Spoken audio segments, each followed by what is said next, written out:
Merci de participer à cette plénière d'ouverture des salons Shop Innovation, eShop Innovation. Donc, je m'appelle Hervé Bloch, je suis président d'une société de conseil qui s'appelle Digilinks, qui travaille beaucoup dans les domaines de l'e-commerce et de l'e-retail. Et j'édite aussi une web TV qui donne la parole aux grands acteurs de l'e-commerce et de l'e-retail. J'en ai invité certains. Et donc, nous allons passer à peu près 4h30 jusqu'à 13h, 13h30, non, je plaisante, 1 heure, pour évoquer ces sujets du nouveau commerce, de l'e-commerce. On va confronter des points de vue. Donc, je voudrais d'abord laisser la parole à mes invités qui vont se présenter brièvement. Donc, honneur aux femmes, si on peut donner un micro à Tatiana, par exemple. Bonjour Tatiana. Bonjour Hervé, je travaille au sein de la société Armand Thierry, qui est donc un distributeur spécialisé dans les vêtements hommes et femmes et grande taille. J'ai 2 enfants, voilà. Et en fait, je suis arrivée dans la société il y a 2 ans, presque 3 ans maintenant, pour lancer toute l'activité e-commerce et digital de la société. Voilà. Merci. Bonjour à tous, Antoine Godet, donc France Loisirs, responsable Internet. Et j'ai rejoint France Loisirs il y a un peu plus d'1 an maintenant pour effectivement lancer la partie, on va le résumer assez simplement, tout ce qui concerne le multicanal avec un objectif à terme d'atteindre le cross-canal. Donc c'est de l'intégration. C'est de l'intégration en point de vente, c'est comment on va pouvoir faire utiliser nos adhérents au mieux le canal e-commerce. Bonjour à tous, Rafik Maklouf, je suis le responsable Internet de la société Comptoir National de l'Or, qui est le premier acteur en négoce de métaux précieux, c'est-à-dire lingots d'or, pièces d'or et aussi tout ce qui est argent. Je crois que tu donneras un lingot à la question la plus pertinente de l'assistance. Voilà, donc il faudra être très attentif. Donc je m'occupe en fait toute la partie internet du site gold.fr et les points physiques, sachant qu'on est une société qui se développe en franchise, on a à peu près 70 points de vente, mais on a un mix de vente sur internet, mais également dans les points physiques.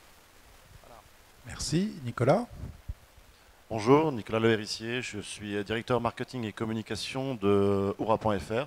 Oura.fr, c'est le plus grand cybermarché, c'est plus de 50 000 références en moins de 24 heures chez vous et ça appartient au groupe Louis Deleuze. Alexandra. Oui, bonjour, Alexandra Boutelier, je suis déléguée générale de la Fédération du commerce associé. Le commerce associé regroupe ce qu'on appelle les coopératives de commerçants détaillants qui pèsent à peu près 28% du commerce de détail en France. Ce sont des enseignes d'indépendants organisés. On va y retrouver dans l'alimentaire les Leclerc, Système U, Intermarché ou encore Intersport, Optique 2000, BB9, Jouet 9, voilà. Toute une variété d'acteurs. Alors, la première question s'adresse justement au commerce associé. Donc, est-ce que le commerce associé est devenu un commerce digital? Oui, alors quand on parle de digital, il ne faut pas forcément parler de commerce ou de vente. C'est vrai qu'on a laissé passer le premier train qui était celui de l'Internet pur et dur, marchand, considéré comme un magasin en plus, parce que c'était compliqué avec nos organisations d'indépendants. En revanche, maintenant que le digital est devenu cross-canal, bien évidemment, on est très impliqué dans ce secteur. En fait, pour nous, le digital, c'est un moyen supplémentaire de mettre en relation... Encore des problèmes de son, s'il vous plaît. Donc, mettre en relation le consommateur et le produit. Donc, on avait le magasin, et puis il y avait le papier, il y avait les catalogues, il y avait la communication classique. Maintenant, le digital, ce sont des outils supplémentaires. Donc, forcément, on est très acteur dans ce secteur. Après, il sera déployé différemment. C'est sûr que dans l'alimentaire, on va peut-être se concentrer sur le drive, mais tout ce qui est également fidélité, communication, l'objet étant aussi de vendre, mais pas forcément, surtout de créer du trafic en magasin, c'est une façon nouvelle et différente de s'adresser aux consommateurs. Alors, est-ce que les pure players vous font souffrir ou est-ce qu'il peut y avoir une intelligence collective? Alors, oui, c'est vrai que dans certains secteurs, les pure players... surtout quand on a ce qu'on appelle les marketplaces. C'est surtout, je dirais, les marketplaces qui font souffrir plus que les pure players. Les pure players, c'est un concurrent nouveau, mais qui ne fait pas particulièrement souffrir puisque les règles du jeu ne sont pas tout à fait les mêmes. Justement, ils n'ont pas cette possibilité d'avoir de la relation physique avec le consommateur qui, je pense, reste un élément quand même fondamental actuellement. Alors, dernier enjeu, puis après je laisserai la parole aux pure players ou aux acteurs traditionnels. Le problème de l'indépendance, c'est de pouvoir gérer intelligemment l'e-commerce, qui est une nouvelle donne, avec une logique où la géographie n'existe plus finalement, où il n'y a pas de zone affectée à un consommateur. Comment on gère ça, comment ça se structure? En fait, c'est la même organisation, c'est le même principe que quand autrefois vous faisiez une campagne de promotion à la télévision. C'était juste une façon d'interpeller le consommateur, de lui donner une information. Maintenant, c'est une démultiplication d'opportunités de lui parler, de communiquer avec lui. L'acte de vente, de toute façon, il se fera en fonction de la proximité de l'internaute par rapport au point de vente. Et puis, si l'acte de vente se réalise sur Internet, à ce moment-là, il y a toujours des mécanismes, soit qui sont du retrait du produit en magasin, soit de la qualité du sujet du service après-vente. Et puis, si c'est effectivement la vente qui est réalisée exclusivement, je dirais, par la tête de réseau, de toute façon, chez nous, la tête de réseau étant la propriété des magasins, tous les résultats qu'elle peut faire, elle les lui redistribue. Mais ça, ce sera dans un monde, dans quelques années. Pour l'instant, la vente pure et dure sur Internet, avant qu'elle soit extrêmement rentable, je pense qu'il va y avoir peut-être encore quelques années. Merci. Alors, je voudrais donner la parole à Rafik, qui, lui, a finalement, à travers sa société Comptoir National de l'Or, a fait le chemin inverse. Vous aviez au départ un site internet de transaction, gold.fr, et vous avez ensuite décidé de créer un réseau physique. Est-ce que vous pouvez nous en parler? En fait, le Comptoir National de l'Or est l'éditeur du site gold.fr, qui est le premier site d'achat et de vente d'or physique sous forme de lingots, de pièces d'or depuis 1999. Donc au départ, c'était simplement un site internet où on pouvait faire des transactions en 1999. On est vraiment des dinosaures du web en plus. On voulait vendre des lingots d'or sur internet. On nous prenait vraiment pour des fous il y a quelques années. Donc on a commencé sur internet. Et en 2007-2008, on s'est dit il y a quelque chose qui fonctionne très bien sur internet, qu'on peut exporter dans des magasins physiques sous un concept de franchise. On a vu qu'il y avait des clients qui étaient toujours réticents à commander sur Internet et qui avaient besoin vraiment de voir un conseiller en face et toucher le produit. Donc on s'est dit, on va prendre le trafic de gold.fr et on va le distribuer à des magasins physiques partout en France. Donc en 2007, on a commencé le concept de franchise. Et on a totalement connecté le site internet aux franchises, c'est-à-dire une très grosse partie, et d'ailleurs on reviendra dessus plus tard, une grosse partie des clients qui viennent en agence nous retrouvent sur internet d'abord et après ils viennent en agence. On a ouvert 70 agences partout en France, dans les villes de plus de 100 000 habitants, et une très grosse partie de leur chiffre d'affaires est issue du site internet. Des fois, vous avez même des agences qui peuvent avoir un emplacement numéro 1 et il y a des agences, leur premier canal de contact, c'est Internet, même s'ils ont un emplacement numéro 1. Donc nous, en fait, on a connecté complètement les agences au site Internet. C'est-à-dire les clients peuvent commander sur le site Internet et aller chercher en agence, peuvent prendre par exemple des rendez-vous sur le site Internet pour avoir un conseil en agence et tout un concept dont on reviendra, je pense, sur le Web2Store plus tard. Quel est le point de vue des acteurs traditionnels que sont France Loisirs et Armand-Thierry sur cette évolution du commerce? Est-ce que déjà vous êtes organisé comment? C'est des franchises, c'est des succursales, ce sont des indépendants? Comment ça se passe? Alors pour France Loisirs, aujourd'hui, on a plus de 200 points de vente, effectivement, dont une part en propre et une part en partenariat avec des libraires. Ce qui est important, c'est dans l'intégration. Historiquement, on a des vrais professionnels, finalement, c'est des commerciaux purs et durs qu'on a en point de vente, donc qui sont habitués à vendre, qui ont toujours eu un objectif de CA, de conversion. Et donc l'intégration du canal web, finalement, est plus une nouvelle extension de ce qu'on peut leur apporter que, donc en termes d'outils, pour arriver à atteindre leurs objectifs en termes métier. Je pense. Ok. Tatiana? Chez Armand-Thierry, ce sont des magasins en propre, en totalité. On a aujourd'hui 500 points de vente répartis sur toute la France, un petit peu en Belgique et très peu au Luxembourg. Effectivement, l'arrivée du e-commerce était considérée comme, là aussi, une extension, un point de vente supplémentaire et un nouveau canal de distribution. Et vraiment, c'était offrir à nos consommateurs et à nos clients une facilité supplémentaire pour acheter des vêtements. Voilà. Quelle est la part du chiffre d'affaires online dans vos activités? Est-ce que c'est une information que vous communiquez? Je vois qu'au sourire, pas forcément. Et est-ce que ce poids tend à grandir d'année en année? Alors, ce n'est pas une info qu'on communique. Tout ce que je peux vous dire, c'est qu'aujourd'hui, la part, elle est vraiment infime. Aussi, pourquoi? Parce qu'il faut replacer le e-commerce dans le contexte, en tout cas, de notre société. On a un réseau qui évolue. Chaque année, entre 30 et 50 boutiques par an. Donc voilà, le e-commerce grandit en même temps que le réseau physique. Et on fait bien la part des choses entre la part que prend le e-commerce dans le chiffre d'affaires global, mais surtout sa rentabilité. On évoquait tout à l'heure la rentabilité du canal web et e-commerce. Pour nous, c'est extrêmement important. Voilà. Ça veut dire que pour un acteur retail, la rentabilité de l'e-commerce, c'est pas l'Eldorado. C'est pas d'un coup de baguette magique, on retire des charges et... Bien sûr que non. On retire des charges d'un certain côté et on en rajoute de l'autre.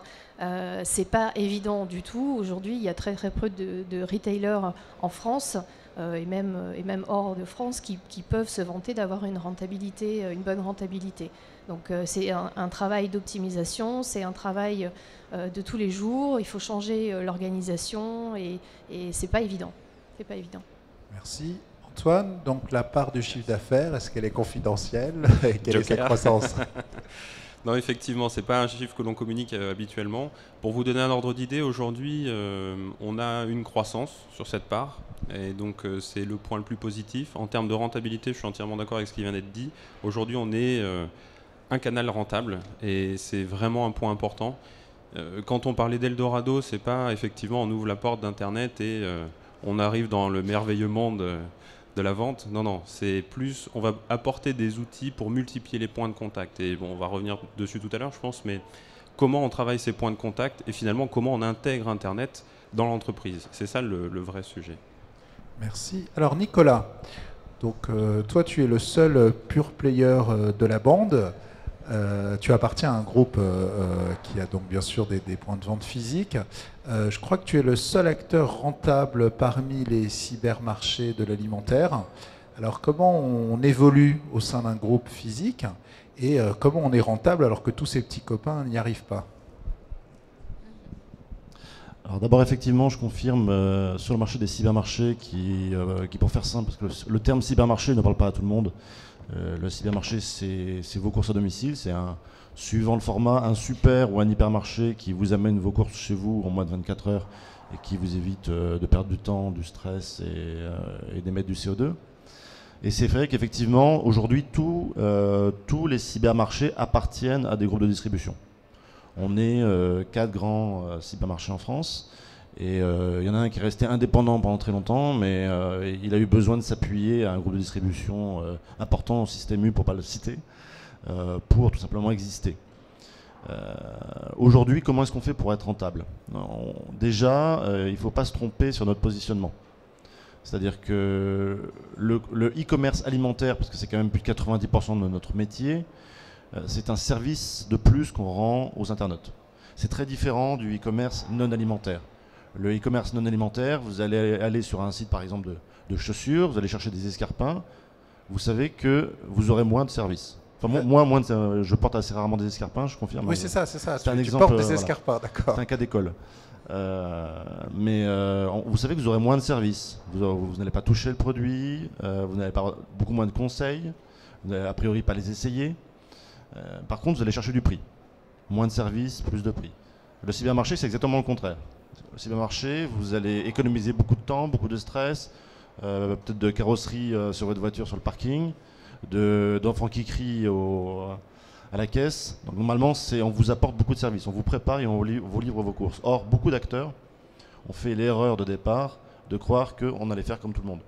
Qu'on allait faire croire à la terre entière qu'on pouvait vous apporter des services, que des gens pouvaient vous préparer vos courses et vous les livrer, alors que ça allait coûter le même prix qu'un hyper.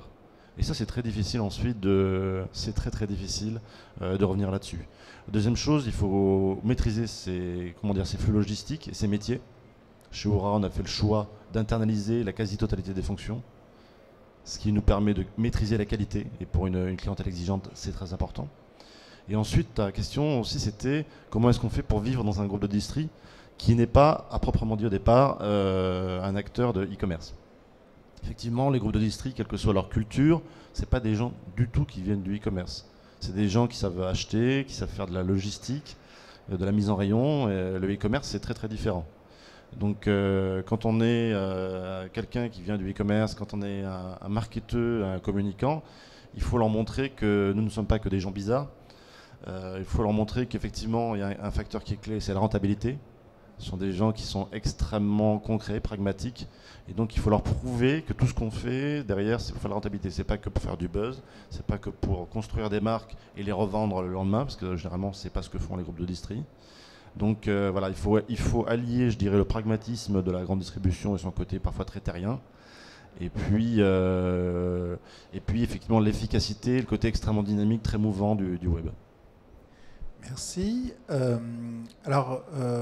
Pour votre information, le plus gros e-commerçant suisse est historiquement un acteur de l'alimentaire, c'est le shop.ch. Et depuis, il a complètement décliné et il vend de l'assurance, des voitures, etc. Donc en Suisse, finalement, c'est un e-commerçant de l'alimentaire qui a réussi à rayonner. Que nous fournissons d'ailleurs. Parce qu'en fait, le shop vient s'approvisionner chez nous. Bon, très bien. Donc la rentabilité a aussi sa clé à l'international. Alors, je voudrais qu'on évoque les enjeux et les challenges pour satisfaire les exigences actuelles. Donc, quels sont les grands chantiers dans le commerce associé et en tant que délégué général de la fédération, est-ce que vous pouvez nous donner quelques clés de réussite pour ces acteurs qui se sont fédérés entre eux pour mutualiser les efforts de marketing, les efforts logistiques, faire en sorte de fluidifier les tâches quotidiennes de l'entrepreneur. Quels sont les chantiers liés à cette évolution du commerce ? Alors effectivement, donc à la base, ce sont des réseaux de magasins physiques. Donc l'idée est de s'appuyer sur cette force-là, et leur spécificité en plus, c'est que ce sont des magasins qui sont très ancrés territorialement, puisque chaque magasin est la propriété de l'entrepreneur, du patron de magasin qui le dirige. Donc un ancrage territorial très fort, qui est aussi un de leurs points forts. Donc tout l'objet va être justement de s'appuyer sur ces performances-là et de s'adjoindre l'efficacité finalement de nouveaux outils. Mais finalement, ce ne sont que des outils nouveaux pour leur permettre de mieux servir et de mieux proposer des nouveaux services que leurs consommateurs attendent maintenant. Alors les déclinaisons vont être variées et diverses en fonction des secteurs. C'est vrai, quand on se place au niveau de l'alimentaire, ce dont on parle beaucoup, c'est le drive. Alors le drive, à la fois, c'est un sujet, ça n'en est pas. Ça n'est finalement qu'un service nouveau qu'on propose aux consommateurs, qui est de dire vos courses, soit vous les faites chez nous et vous les prenez, soit vous les faites sur Internet et vous venez les chercher, etc. Tout comme quand on commande sur Internet, qu'on se fasse livrer, qu'on fasse le choix de se faire livrer, d'aller à la poste ou dans un relais colis, finalement, ça n'est pas évoqué. Donc le drive, on en parle, mais ça n'est qu'une façon nouvelle, qu'un nouveau service proposé à l'internaute sur la façon dont il va récupérer ses courses. L'intérêt après, ça va être toute la politique qui va être mise en place pour garder le lien entre justement le consommateur internaute et le magasin, pour qu'il y ait toujours cette relation qui est fondamentale et qui permet une certaine fidélisation et de travailler après tout l'offre produit. L'enjeu aussi, c'est de bien comprendre que l'offre sur Internet n'est pas forcément la même que dans le magasin, et d'essayer de comprendre les comportements et quels sont les leviers. Et certaines enseignes s'aperçoivent que finalement, le panier moyen est beaucoup plus élevé quand l'offre sur Internet est plus restreinte. Donc il y a aussi tout l'apprentissage de la façon dont l'internaute se comporte et essayer de décrypter quelles sont ses véritables attentes par rapport à ces nouveaux outils. L'enjeu aussi, ça va être de repenser complètement le magasin physique, qui était une entité en soi, qui était une finalité, maintenant, ça n'est qu'un des maillons de la chaîne. Et le tout est de composer la chaîne de façon harmonieuse avec tous ces maillons pour que, du début à la fin, le consommateur ait la réponse qu'il attend. Et de plus en plus, la réponse, c'est dans le magasin physique de retrouver des points de relais sur ce qu'Internet lui apporte. Beaucoup d'informations, beaucoup de comparaisons. Et donc, il en a besoin quand il est chez lui, derrière son ordinateur, mais également quand il est dans le magasin. Donc, de repenser complètement le concept du point de vente en y intégrant à la fois l'objet et la finalité du site Internet, les tablettes, à quoi elles servent, ce qu'elles peuvent apporter, tant pour le consommateur que pour le vendeur. Et donc, c'est une redéclinaison qui est pensée de A à Z à nouveau maintenant. Alors, on parle effectivement d'un maillon et donc finalement d'un flux et d'un chemin que va parcourir le consommateur. Chez Contour National de l'Or, chez France Loisirs ou chez Armand-Thierry, comment on s'inscrit dans cette logique multicanale? Est-ce que vos flux à la fois organisationnels et informatiques sont connectés, ou est-ce qu'on est encore en silo? Et est-ce que justement vous arrivez à suivre le consommateur où qu'il soit? On parle de la génération ATAWAD, Anytime, Anywhere, Any Device. Et donc le matin, on peut être connecté sur son iPhone, puis après on arrive au bureau, on est sur un PC, et puis entre midi et 2, on regarde sa tablette, et puis après on va chez un partenaire qui est sur son Mac, et puis le soir, on reprend sa tablette. Enfin bref, est-ce que vous arrivez à suivre ce consommateur et comment vous gérez ces évolutions aussi? Alors, pas à ce point-là. Dans un monde idéal, oui. On arrive à le suivre. On arrive à le suivre quand il y a un point d'entrée. Donc, chez nous, c'est la carte de fidélité, forcément. Donc, on arrive à voir et à identifier le client donc, qui fait ses achats et en magasin et sur Internet. Pardon. Mais c'est vrai que notre gros chantier sur 2013-2014, c'est clairement de mettre en place tous les systèmes d'information, toute l'organisation pour pouvoir suivre et analyser de façon pertinente les attentes et les modes de consommation de nos clients. Ça, c'est un énorme chantier chez nous. C'est vraiment tout ce qui concerne le CRM. Et ça va bien au-delà de juste la vente en ligne. Ouais. Merci. Antoine? Merci. Oui, effectivement, souvent dans les conférences, on parle d'un monde idéal, il faut rester réaliste. Il y a des limites dans les systèmes d'information. Le plus important, c'est d'en être conscient. On a déjà entamé chez France Loisirs une refonte de toute une partie assez importante en back-office pour améliorer la connaissance du client. On a encore beaucoup de choses à faire, je pense, comme vous tous ici. Et le plus important derrière, c'est surtout penser comment on va l'utiliser, cette information. Pas avoir une surmasse d'informations totalement indigestes, mais plus, comme on le disait tout à l'heure, par exemple, si on a des ruptures par exemple, on peut avoir une rupture de canal entre du mobile et du PC lors d'une phase achat. Est-ce qu'on est capable de rattraper la personne derrière? Ça, c'est un exemple très concret. Et il y a plein d'exemples qu'il faut avoir en tête pour pouvoir structurer sa donnée, finalement. Rafik? Je pense qu'il est important de suivre le client tout au long de la journée, entre midi et 14h quand il est sur sa tablette, dans le métro quand il est sur son iPhone, pour la simple raison que si vous n'êtes pas là à cet instant, vous risquez de le perdre, tout simplement. Ce qu'il faut savoir, c'est qu'il y a des acteurs qui lancent des campagnes uniquement mobiles et adaptées à ces personnes-là quand ils recherchent sur leur iPhone ou sur leur BlackBerry ou sur leur tablette.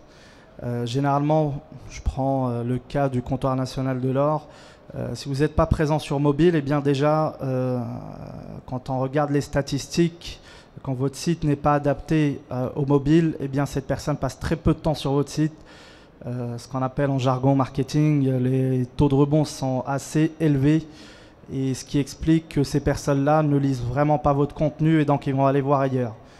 S'ils vont aller voir ailleurs, et si le site de votre concurrent est adapté au mobile, permet de passer commande sur le mobile très simplement, eh bien vous perdez ce client. Donc pour moi, il faut être présent 24 heures sur 24 sur tous les devices. C'est pas toujours évident quand vous avez par exemple un réseau de franchise de mettre tout le monde sur le même axe.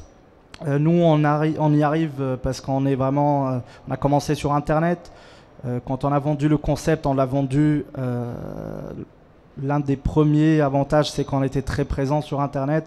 Les franchisés, ils ont signé en sachant que leur développement, une très grande partie de leur développement passera par Internet. Et donc, c'est assez simple après de leur expliquer qu'on doit avoir une version mobile, qu'on doit connecter le site Internet au CRM et avoir un logiciel qui permet de gérer des commandes en ligne, offline et un peu partout. Le client, on doit le retrouver partout sur la base et qu'on sache qu'est-ce qu'il a commandé sur le site Internet et en même temps qu'est-ce qu'il a commandé en agence. Nicolas, sur l'approche mobile, quand on fait ses courses en ligne, le mobile peut vraiment être un axe essentiel. Et quelle est la part de ton trafic en mobile ? Encore une fois, je vais être aussi expansif sur les chiffres que mes petits camarades. Encore plus parce que je suis dans un groupe de distribution où c'est très très mal vu de donner les chiffres. Mais ce que je peux vous dire, c'est que ça fait plus de 2 ans maintenant que Oura a fait un choix sur le mobile, c'est le choix de l'appli. Parce qu'on s'était rendu compte que d'une part, effectivement, on avait de plus en plus de clients qui allaient sur le smartphone et la tablette avec notre site web, qui certes s'adaptait, mais très franchement, au niveau ergonomie, design, on ne peut pas dire que toucher un site web, que agrandir, que réduire, et essayer d'adapter à la taille de ses doigts, ça soit optimal. Donc il y a déjà plus de 2 ans, on a lancé la première application de m-commerce d'un site bien marché. Sur iPhone. Alors pourquoi iPhone ? Parce qu'une surreprésentation massive des iPhones sur notre clientèle. Ça a été un très très beau succès, et un succès, on parlait de multicanal et de fait de passer d'un écran à un autre au moment de la journée. Parce qu'effectivement, pour le client, e-commerce, m-commerce, f-commerce, tout ça, lui il s'en fout. Ce ne sont que des termes qui nous intéressent à nous.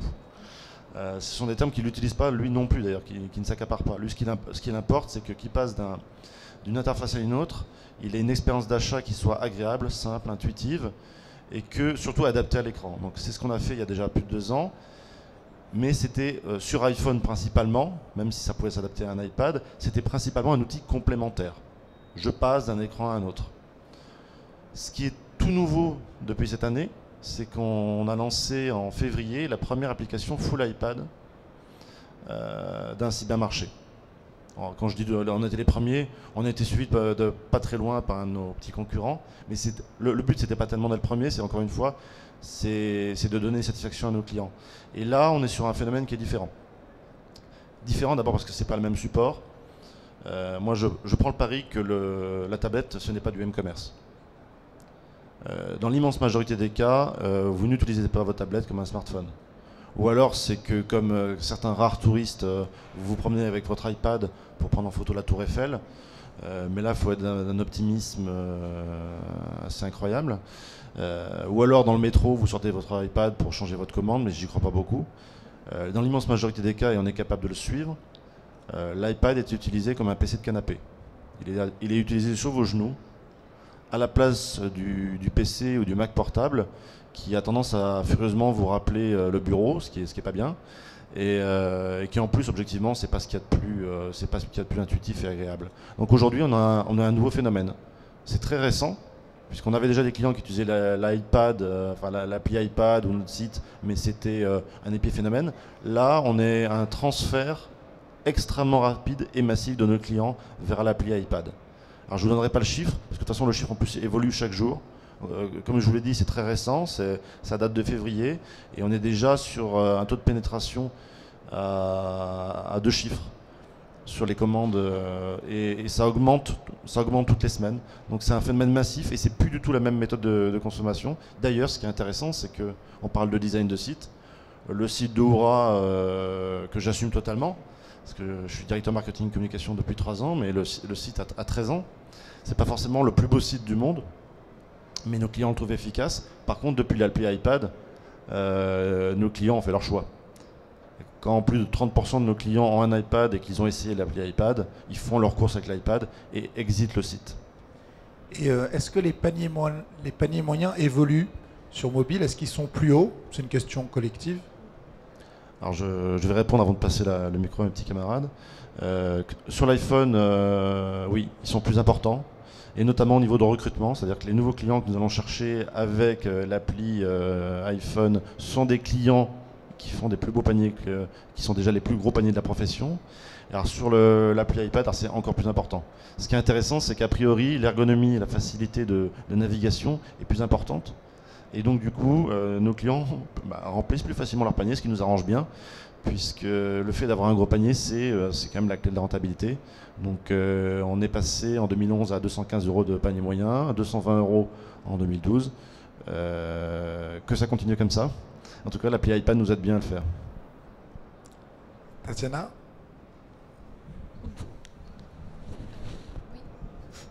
Oui, non, juste, je confirmais aussi que effectivement, nous, on n'a pas d'appli iPad, hein, mais on a un site qui, pour l'instant, fonctionne pas trop mal sur iPad, et on constate une hausse du panier moyen et en général une hausse de tous les indicateurs. Donc le nombre de produits consultés, de pages vues, le nombre de nouveaux clients aussi, acquisition de nouveaux clients depuis iPad est important et en très forte progression également. Antoine ? Oui, effectivement. Un point important qui n'est pas soulevé ici, c'est aussi l'utilisation du device en lui-même. C'est-à-dire un iPad, on va être plus dans une notion collaborative. On va partager, on va montrer, on va choisir ensemble. Versus un PC sur lequel on est peut-être un peu plus en autonomie dessus. C'est un point qui est, me semble-t-il, important de souligner, effectivement. Au comptoir national de l'or, on est à peu près sur la même tendance.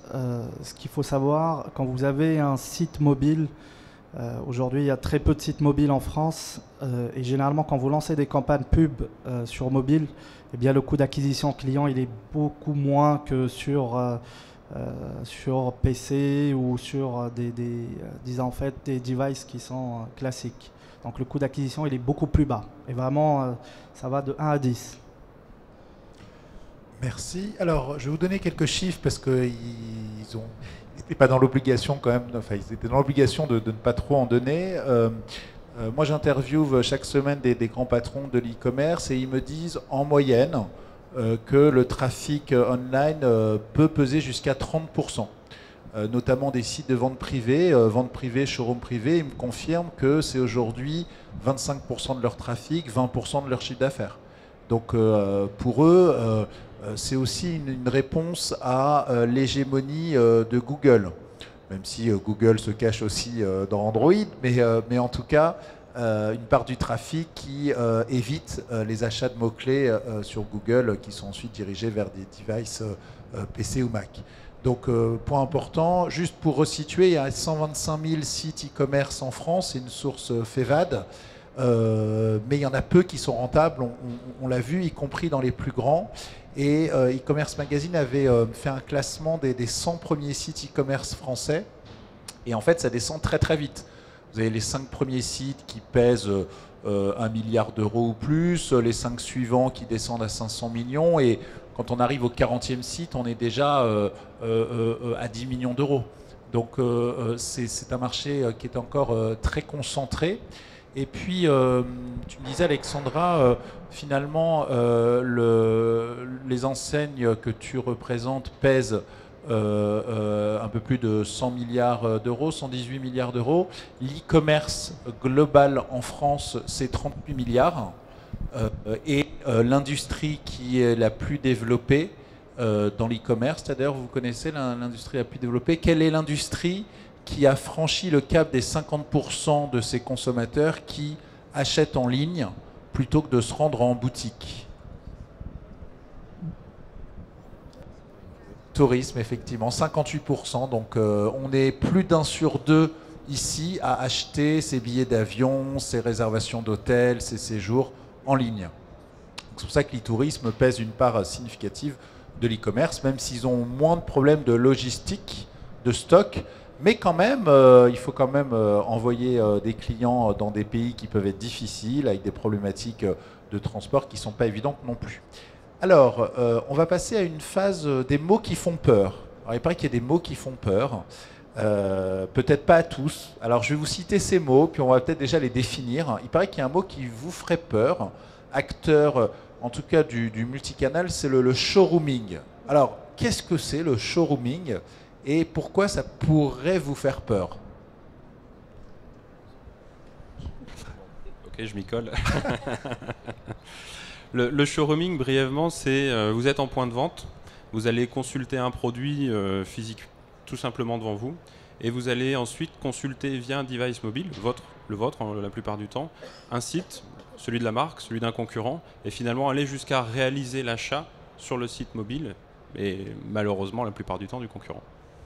Donc par rapport pour rebondir sur la seconde question après la définition, chez France Loisirs aujourd'hui on n'a pas vraiment de logique de showrooming, puisqu'on a des très bons commerciaux en point de vente, comme je disais tout à l'heure, donc on sait accompagner, on sait repérer, on sait conseiller. C'est vraiment 3 points clés, c'est-à-dire un client, un contact en définitive, quand les personnes entrent.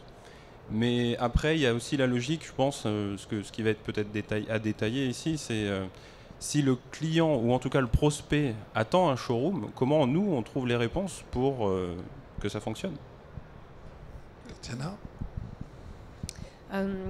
Chez nous, oui, on constate aussi que certains clients cherchent des informations, mais encore une fois, là aussi, chez nous, les vendeurs sont présents et identifient lorsqu'un client a besoin d'informations supplémentaires.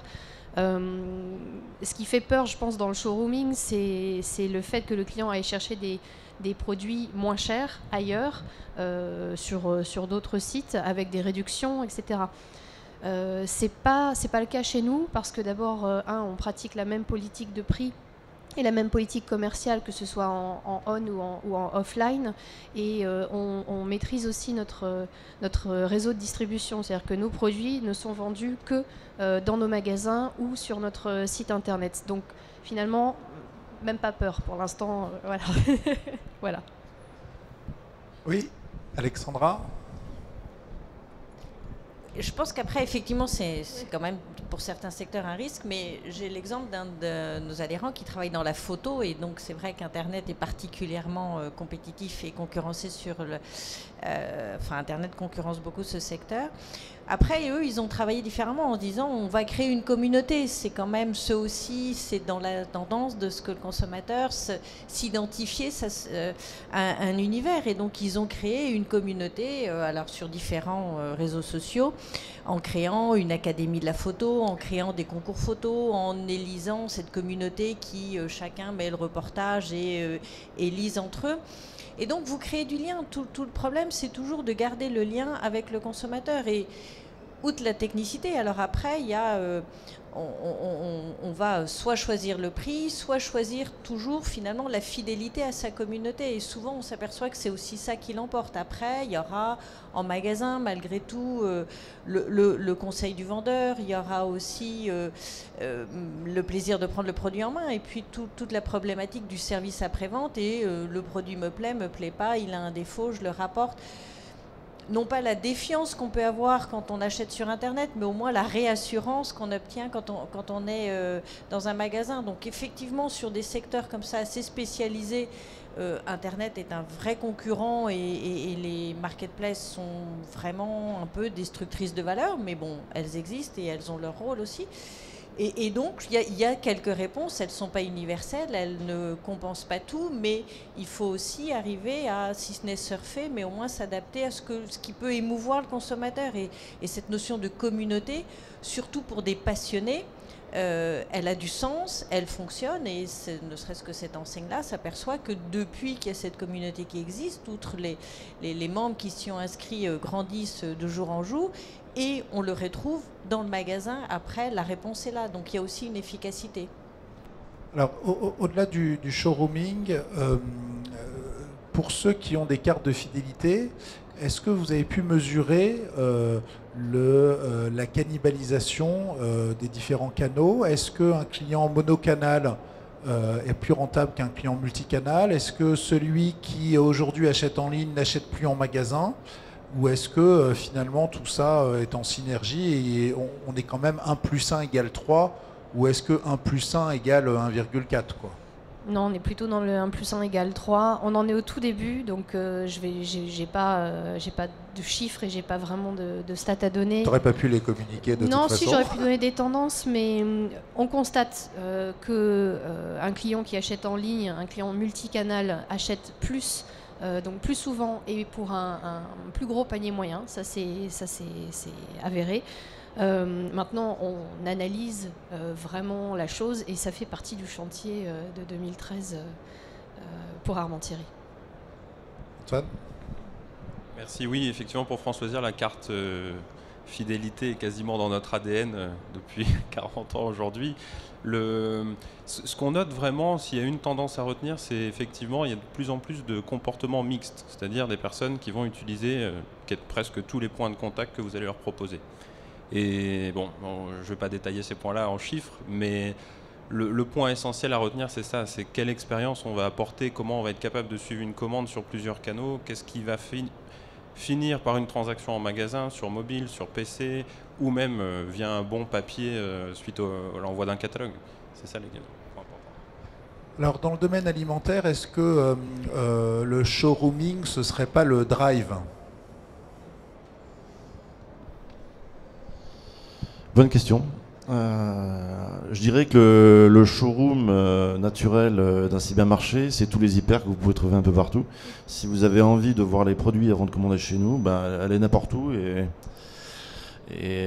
ne passez pas en caisse. Donc merci à tous les hypermarchés de servir de showroom. Mais plus sérieusement, effectivement, le drive, c'est un sujet dont on parle beaucoup depuis quelques années. C'est une très très bonne idée. Mais nous, ça fait plus de 2 ans qu'on étudie le modèle et qu'on se rend compte que les consommateurs trouvent que c'est une très bonne idée, mais que c'est en règle générale une très mauvaise réalisation. On se rend compte que beaucoup de consommateurs testent le drive, c'est pas toujours les mêmes consommateurs que ceux des cyber d'ailleurs, mais beaucoup le testent et finalement retournent à l'hyper. Pourquoi ? Parce que le niveau de qualité du drive aujourd'hui est généralement déplorable. Qu'est-ce que c'est que le niveau de qualité ? C'est quand vous passez une commande. Est-ce que la commande va être disponible à la bonne heure ? Est-ce que vous allez être bien reçu ? Est-ce qu'il va y avoir des manquants, des inversions, des substitutions ? Chaque petite erreur vient attaquer le pourcentage. Chez Oura, où notre métier c'est de préparer et de livrer, on est à plus de 98,5% de qualité sur l'année 2012. Tous les tests qu'on a réalisés sur nos petits concurrents qui font du drive, on arrive en moyenne à du 50% voire moins. Ça veut dire que c'est inacceptable. Ça veut dire que l'idée est très très bonne, par contre la réalisation c'est pas du tout à la hauteur et généralement avec une offre très limitée. Oura c'est plus de 55 000 références, la plupart des drives c'est moins de 10 000 références. Autant vous dire que vous n'achetez pas ce que vous voulez mais ce qu'on veut bien vous vendre. Donc c'est pour ça que effectivement Oura a lancé un pilote au début de l'année à Marignane, dans les Bouches-du-Rhône. Et on a voulu lancer un drive différent, déjà avec une offre qui est plus du double de tous les concurrents, et une qualité de service justement qui est la qualité de service Oura. Et ce qui est très intéressant, c'est qu'on parlait de cannibalisation, il n'y a pas du tout de cannibalisation. La quasi-totalité des clients qui viennent chez Oura Drive n'étaient pas des clients Oura. Ce qui est le contraire exact des drives par rapport aux hypermarchés. La quasi-totalité des clients des drives étaient déjà des clients des hypermarchés concernés. Donc c'est un modèle purement défensif. C'est un coût supplémentaire. Par contre, chez Oura, c'est exactement le contraire. La quasi-totalité sont des gens qui avaient déjà testé les drives de nos petits concurrents, puisqu'on est arrivé dans une zone qui était déjà saturée. Et donc c'était intéressant de voir comment on allait se comporter sur une concurrence aussi féroce. Et aujourd'hui, semaine après semaine, on est chaque semaine sur des taux de croissance à 2 chiffres. Et les gens reviennent. Donc c'est pas tout de faire du buzz, c'est pas tout d'avoir de répéter un mot comme un leitmotiv. On sait très bien que dans l'actualité, le buzz enfle et se dégonfle aussi rapidement.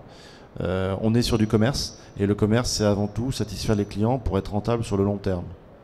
Donc effectivement, le drive, c'est beaucoup plus qu'un showroom, mais c'est surtout un modèle où il y a encore beaucoup de place pour faire beaucoup mieux pour nos clients. On a lancé un pilote, on vous en dira pas plus aujourd'hui sur notre plan de développement bien sûr, mais en tout cas c'est un pilote qui est très intéressant. Oui, Alexandra ? Je me permets juste de réagir. Je ne mets pas en doute vos chiffres, mais je suis quand même un petit peu dubitatif sur le taux de satisfaction que vous donnez. Je ne pense pas que des enseignes qui ont une réputation nationale, je parle de celle que je représente et les autres, prendraient le risque d'avoir un taux de satisfaction aux alentours de 50% ou d'un petit peu, d'après ce que vous avez l'air de dire, taux de qualité, de faire un peu n'importe quoi ou de ne pas être extrêmement vigilant, ça me semble un petit peu surprenant. Que le résultat ne soit pas parfait, j'en conviens. En tant que consommatrice, pour les avoir testés, moi, mon taux de qualité, il est largement supérieur à 95% dans différentes enseignes et depuis longtemps. Et pas chez vous, malheureusement. Mais non, pas encore. Mais donc, je pense qu'il faut quand même manier ces chiffres avec peut-être un petit peu plus de délicatesse et peut-être moins d'affirmation. Mais c'est... Je les ai bien cotés exprès. Hein, si je peux me permettre, quand Oura est né il y a 13 ans, Oura a été le pionnier sur le web de ce métier. On va pas faire les malins aujourd'hui. Nos taux de qualité n'étaient pas du tout au rendez-vous. Pourquoi ? Parce que quand on crée un métier, on n'est pas bon. Il faut avoir la modestie de dire que quand on crée un métier, on n'est pas bon. Et on n'est pas parfait. Et je le dis avec d'autant plus d'assurance que dans le groupe pour lequel je travaille, il y a également Cora Drive. Donc Cora Drive, c'est l'extension Drive des hypermarchés Cora. Et ils ont également, entre guillemets, la modestie de dire nous apprenons un nouveau métier, nous créons de nouveaux outils. Alors je ne vous donnerai pas les chiffres exacts de qualité de Cora Drive, vous le comprendrez. Mais aujourd'hui, Cora Drive, ils viennent vers nous justement en disant on apprend de nouveaux métiers, on met en place de nouveaux outils. Vous êtes ici depuis 13 ans. Apprenez-nous à préparer, apprenez-nous la chaîne logistique, apprenez-nous à traiter le client. Et encore une fois, c'est pas du tout par arrogance par rapport à ce métier, c'est que tout simplement le savoir-faire naît de l'expérience. Et j'espère bien d'ailleurs, parce que je pense qu'il y a de la place pour tout le monde, j'espère bien que les taux de qualité vont remonter partout. Mais quand je dis 50%, ça ne veut pas dire qu'une commande sur deux est complètement foirée. Ça veut dire que dans 50% des cas, il y a une erreur. Et c'est bête, mais même le client, si c'est juste un produit qui n'est pas la marque qu'il avait choisi, ou un produit qui est manquant, ou quand on lui dit qu'on va le charger en 5 minutes, mais en fait ça fait 10 minutes qu'il attend à la borne, ça c'est une erreur. Donc moi je souhaite que ce marché évolue, parce que je pense que c'est pas uniquement en en parlant beaucoup qui va devenir un marché porteur et surtout rentable, mais encore une fois il faut apprendre. Nous on apprend nos petits camarades de Cora Drive, on apprend aussi beaucoup d'eux, et je pense surtout qu'il y a beaucoup de place encore sur ce marché-là. Donc il faut avoir de la modestie à tous les niveaux. Nous on en a. Ce pilote, il est avant tout là pour rencontrer le marché et apprendre de ce marché. C'était important d'avoir ces rectifications. Alors, on va aborder un dernier chapitre autour du futur du commerce, mais avant, je voudrais vous parler du passé du commerce, et je voudrais vous faire réagir. Un terme que les VPCistes employaient depuis 40 ans, France Loisirs beaucoup aussi. Est-ce que vous savez ce que c'est que le RFM ? Levez la main ceux qui savent ce que c'est que le RFM. Attention, je vais aussi... Il y a un lingot d'or à gagner pour celui qui... Donc le RFM, j'ai quoi ? J'ai 7 mains sur le RFM, 8, 9, 10. Bon. Alors le RFM, donc, c'est une méthode ancestrale de la VPC qui consistait en fait à analyser ses clients selon 3 indicateurs, la récence, la fréquence et le montant. Donc l'idée c'était de considérer qu'un client qui revient souvent, qui achète des paniers élevés et qui ont acheté récemment sont les meilleurs clients. Et à l'époque, quand on faisait du marketing direct, ça coûtait très très cher d'envoyer des catalogues, de rappeler ses clients. Et donc l'idée, c'était d'isoler ses meilleurs clients, puisqu'on se rendait compte que, un peu comme une loi de Pareto, on avait 10 ou 15% de ses clients qui pesaient pour 40 ou 50% de son chiffre d'affaires. Donc on a tendance à vraiment oublier ces logiques. Les e-commerçants pure players ne connaissent même pas le terme. Et pourtant... même si effectivement il y a certains coûts qui sont réduits quand on parle de marketing direct digital, c'est quand même important de se concentrer vers des fondamentaux. Alors le RFM dans chacune de vos enseignes, comment vous travaillez ces sujets ? Est-ce que c'est stratégique de concentrer vos efforts vers les meilleurs clients ? On sait tous que ça coûte 10 fois plus d'aller chercher un prospect que d'aller fidéliser un client. Donc comment vous gérez chacune de ces situations ? Et ensuite on parlera du futur du commerce. Alors pour France Loisirs, effectivement, c'est quelque chose qui est aussi dans notre ADN. Si vous regardez un peu sur les différents stands, parlez-leur de CRM et vous allez avoir de très bonnes infos à mon avis sur ce sujet. Le point important, dans les 20-30 dernières années, c'était pour se focaliser sur le haut de la pyramide client. C'est-à-dire quels sont nos 5-6 meilleurs pourcents et on va vraiment les travailler. Aujourd'hui, avec Internet, avec tout ce que vous avez en système d'infos et outils, vous allez pouvoir aussi utiliser cette logique-là pour travailler la base de votre pyramide et tous les niveaux intermédiaires. Et aujourd'hui, chez France Loisirs, on a une partie data mining qui travaille ce sujet. Donc, ils sont avec leur pelle, leur pioche et ils nous sortent toujours des belles extractions. Et je pense que c'est un point à ne pas négliger dans la structure de l'entreprise. Tatiana? Moi, j'aimerais bien aussi avoir des gens avec des pelles et des pioches, parce que ça fait vraiment partie du projet.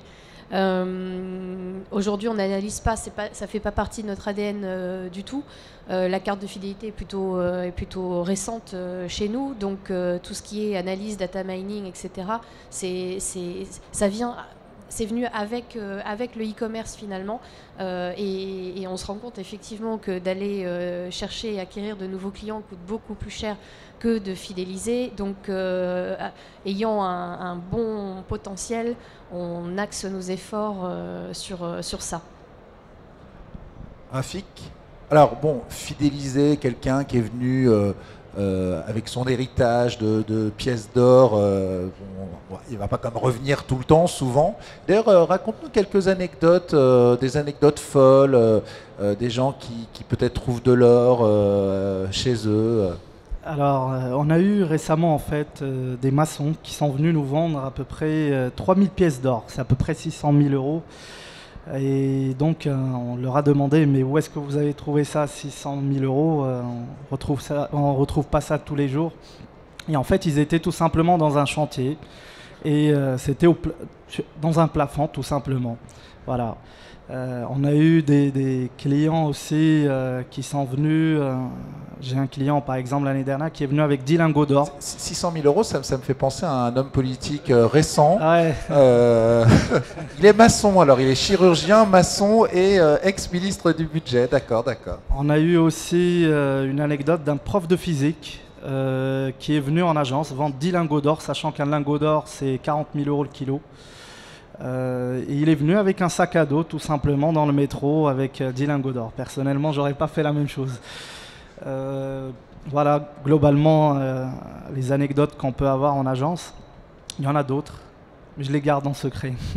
Et alors, sinon, ça donnera la beaucoup plus d'idées grosse à d'autres. transaction en ligne, est-ce qu'on peut avoir des transactions folles en ligne, ou est-ce que les grosses transactions, elles se font quand même sur les points de vente? Alors, ce qu'il faut savoir au comptoir national de l'or, c'est qu'on a un panier moyen des plus élevés, disons dans les commerces traditionnels, c'est plusieurs milliers d'euros. Sachant qu'un lingot d'or, c'est, comme je vous l'ai dit, c'est 40 000 euros. Ça nous arrive, que ça soit sur Internet, qu'on ait des paniers moyens très élevés, de plusieurs centaines de milliers d'euros. Voilà, c'est très rare, mais c'est généralement des clients qui viennent en agence, qui nous ont fait confiance en agence et qui vont commander sur le site Internet. Mais tout à l'heure, on parlait de showrooming. Il faut savoir qu'il y a des clients, quand ils viennent commander un produit, il y a des clients où le prix n'est pas vraiment le plus important. Donc s'ils veulent vraiment le conseil, ils viennent en agence pour voir quelqu'un en face à face pour toucher le produit. Et même si vous leur proposez le produit moins cher sur le site Internet ou chez un concurrent sur le site Internet qui n'a pas de point physique, eh bien ils préfèrent payer quelques centaines d'euros de plus ou quelques euros de plus pour acheter le produit en face à face. Et ces personnes-là, c'est très difficile de les convertir à Internet pour des produits qui valent plusieurs milliers d'euros. Voilà. Donc il y a un segment de clientèle qu'il ne faut pas négliger et que le prix n'est pas vraiment le plus important pour eux. Pour revenir au sujet principal, chez nous en fait, il y a une segmentation. Généralement, les commerçants oublient la segmentation, c'est-à-dire ils vont envoyer des offres avec des robes à des hommes, par exemple.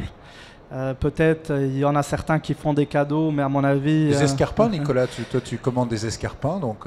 Et donc l'avantage en fait d'Internet, c'est que ça nous permet de segmenter, mais vraiment d'une manière automatique, une fois qu'on a mis en place les process, envoyer la bonne offre à la bonne personne.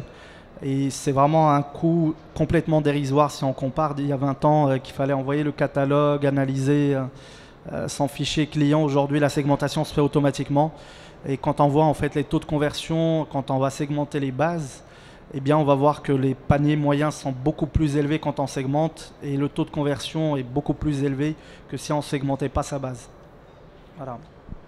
Merci. Alors, dernier, peut-être Antoine, je crois qu'en ligne, la plus grosse commande, c'est Alina qui m'en faisait part. Elle était de 15 000 €, un livre ancien, donc vendu 15 000 € en ligne. Oui, mais je pense que ça devait concerner notre partenaire chapitre.com qui est spécialiste, historiquement était spécialiste effectivement du livre ancien et s'est ouvert ensuite à beaucoup d'autres types de livres.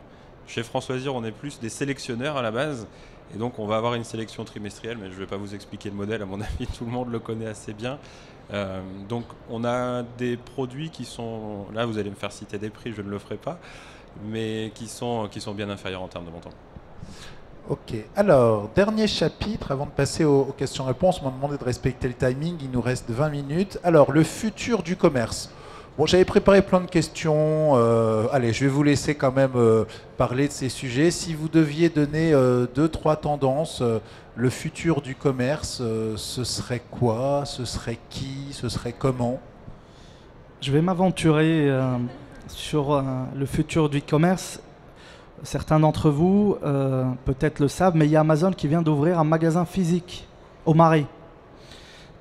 Et en fait, ce qu'il faut savoir... c'est pour les hommes qui achètent des escarpins. Oui, mais on peut acheter directement en magasin, c'est-à-dire récupérer tout de suite sans le livre. Ou sinon, dans la journée, par exemple, le matin, vous passez, avant d'aller travailler, vous commandez le livre, à midi, vous l'avez déjà. Donc, le futur du e-commerce, c'est vraiment, ça se fera en web to store, géolocalisé. C'est-à-dire, il y aura des personnes qui commanderont en fait sur Internet, qui voudront aller récupérer le produit directement dans votre agence ou au niveau local, mais également peut-être payer directement en espèces ou par carte bancaire en agence. Et ce qu'il faut savoir, c'est qu'il faut réussir à connecter tous les devices, c'est-à-dire il n'y aura plus vraiment d'excuses pour ne pas être présent sur le mobile. Les clients ne comprendront pas. Ce qu'il faut savoir, le taux de pénétration des smartphones est très élevé. Ce qu'on voit aujourd'hui, c'est que les clients ont une longueur d'avance de minimum 6 mois, 1 an sur les e-commerçants. Moi, je dirais que 90% des e-commerçants ne sont pas vraiment adaptés aux clients, mais c'est le client qui s'adapte au site internet. Eh bien, ce qu'il faut savoir, ces clients-là, si vous ne leur offrez pas un site internet avec une expérience vraiment optimisée et simple, eh bien, ils iront voir ailleurs. Donc, pour moi, le commerce, c'est le web to store. On ne pourra pas négliger les points physiques, mais il faudra que les points physiques soient connectés à Internet. Et ce qu'on voit avec Google, qui représente 90% du trafic sur les moteurs de recherche, aujourd'hui, le référencement se fait en géolocalisé. C'est-à-dire, si je suis à Paris et que je cherche par exemple des chemises, je n'aurai pas le même résultat que si je cherchais à Toulouse. Donc j'aurai des commerces géolocalisés. Et bien, quand je clique sur l'adresse du commerce, que je puisse commander directement sur le site internet, prendre un rendez-vous, essayer peut-être un produit en ligne et aller le récupérer sur le site internet. Donc il faut réussir à interconnecter le web au commerce traditionnel. Et un point particulier sur la géolocalisation qui est intéressant aujourd'hui, vous avez des outils qui vous permettent de contextualiser votre offre, c'est-à-dire d'avoir une vraie vue régionale. On parle de local, hein, c'est aussi un des mots qui peut faire peur à certains e-commerçants. La géolocalisation de votre offre va vous permettre de pousser à certains moments, quand vous avez dans votre réseau des engorgements parce qu'il y a une notion de surstock sur certains produits qui ont cartonné par ailleurs dans d'autres régions, vous allez pouvoir le déstocker hyper rapidement.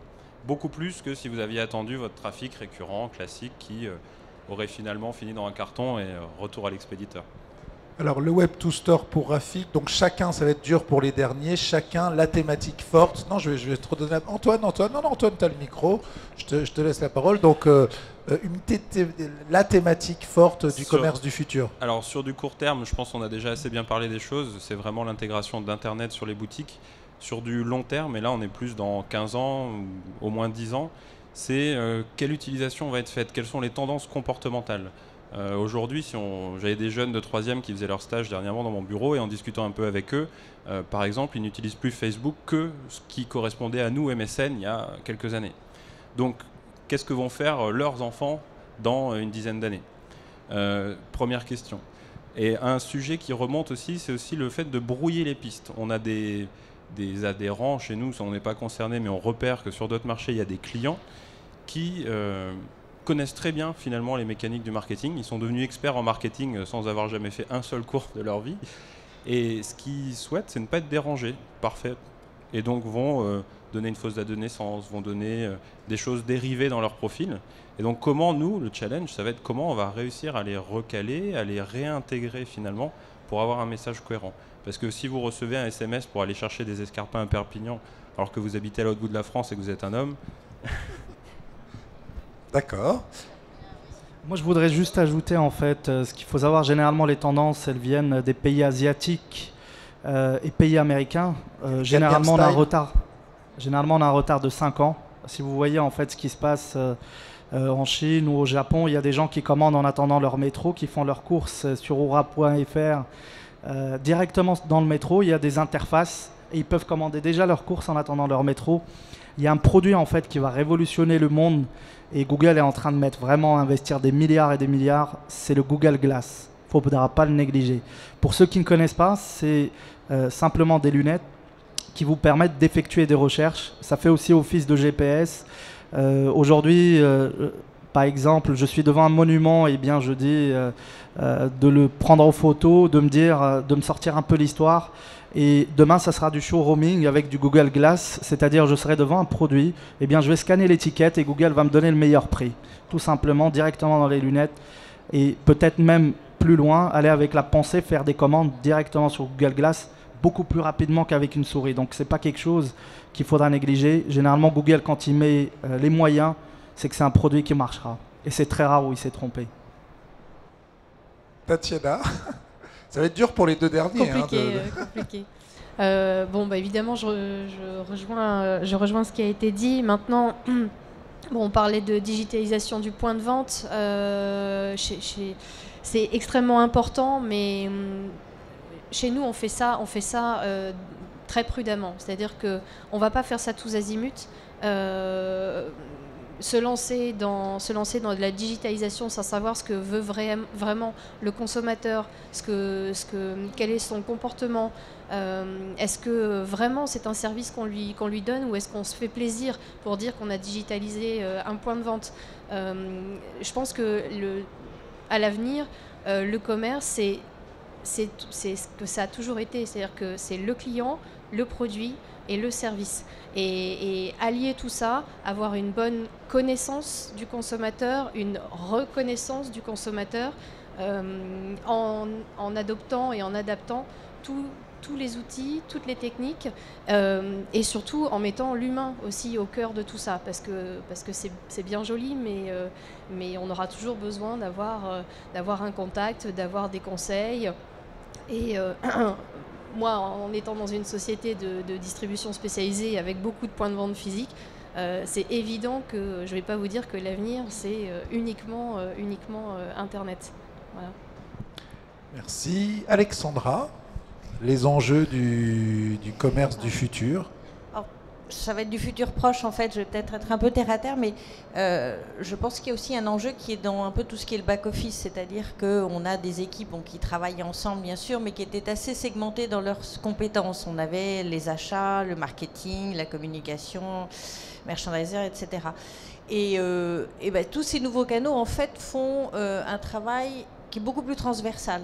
Et donc, quelque part, ça, je pense, ça oblige à repenser et peut-être remettre en question, si ce n'est les organigrammes, du moins les compétences en interne qu'on peut avoir au sein de l'entreprise sur qui fait quoi et comment, et probablement redéfinir complètement les fonctionnalités des uns et des autres, parce que justement, la démultiplication des canaux fait que cette transversalité décloisonne complètement les compétences des uns et des autres et la façon dont ils doivent opérer et intervenir. Donc il y a aussi cette capacité de l'entreprise à pouvoir réorganiser les compétences internes de ses équipes pour justement avoir cette pensée qui est beaucoup plus globale et beaucoup moins segmentée peut-être qu'elle ne pouvait l'être avant. Bon, alors le mot de la fin à l'homme marketing de l'année. On a évoqué le Web to Store, on a évoqué la digitalisation des points de vente, on a évoqué les Google Glass, on a évoqué les contextes organisationnels, l'arrêt des logiques en silo. Donc, quel est le futur de l'e-commerce pour l'homme marketing de l'année? Alors je vais faire un petit retour aux bases. C'est-à-dire que pour bien se construire et se projeter en l'avenir, il faut voir d'où on vient et qui on est. Le e-commerce, même si ça peut paraître moins glamour, c'est avant tout du commerce. On appelle ça du e-commerce, du m-commerce, du f-commerce, et je pense qu'on va décliner tout l'alphabet.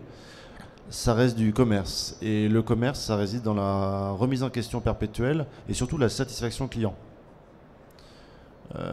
Si on reprend l'origine du commerce, on ne va pas remonter jusqu'à la fin des temps, mais déjà le XXe siècle, on se rend compte que parmi les très grands commerçants, il y en a certains qui sont crus à un moment arriver et maître du monde et qui ont disparu.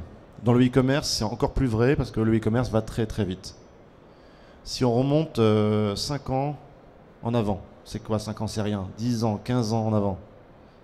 Prenez tous ceux qui étaient les Google ou les Facebook ou les Amazon ou les eBay de l'époque. Faites ce petit exercice de style, vous verrez que la plupart ont disparu ou alors on ne sait plus trop vraiment ce qu'ils font. Second Life. Il y a énormément d'exemples. On peut citer des Alta Vista, des Lidcos, il y a énormément de marques qui ont disparu. Je pense qu'il faut avant tout penser aux clients. On a parlé tout à l'heure de CRM. Le CRM, effectivement, c'est la base de tout. Il faut connaître ses clients, il faut anticiper les besoins de ses clients et il faut surtout ne pas prendre la grosse tête. Et très franchement, le e-commerce est un milieu où on peut très facilement prendre la grosse tête. Pourquoi ? Parce qu'on est sous le feu des projecteurs, parce qu'on parle, effectivement, on parle beaucoup de vous et surtout, on a des taux de croissance qui laissent à croire que demain, on va être les maîtres du monde. D'ailleurs, j'en parlais avec ma voisine, mais il y a eu une excellente émission sur Arte hier soir sur Google et Google Books, que je vous conseille en replay. Les e-commerçants, les acteurs du digital, peuvent très rapidement avoir des vues hégémoniques, voire même mégalomaniaques.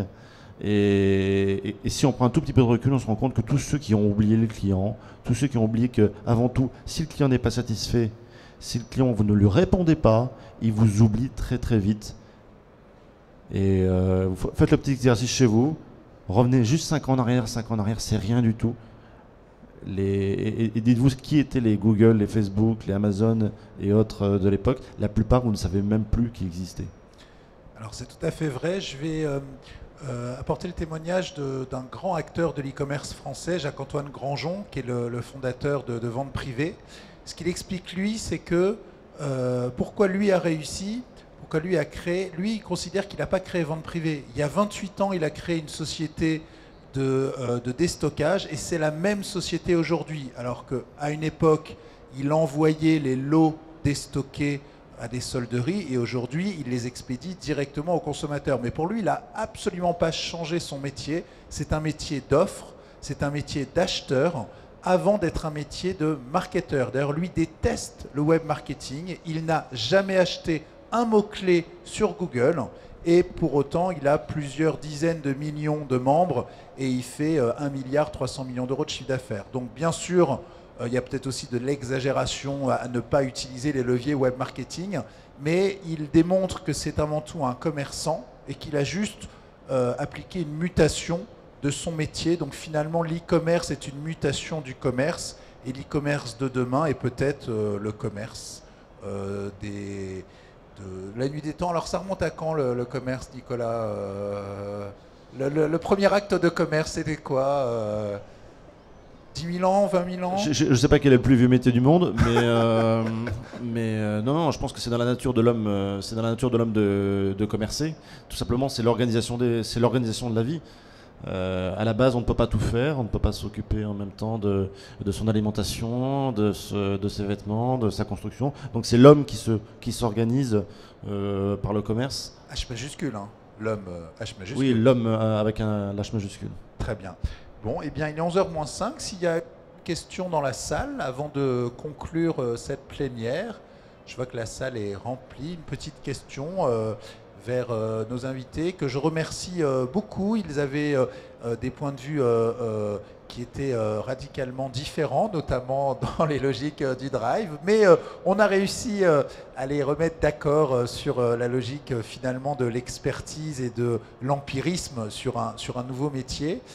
Donc à la fois des acteurs multicanaux qui venaient du online et qui sont allés vers le offline, comme Comptoir National de l'Or, des acteurs qui historiquement étaient d'un canal traditionnel physique et qui, au fur et à mesure, ont migré vers le digital, même si ça ne représente pas encore 80% de leur chiffre d'affaires.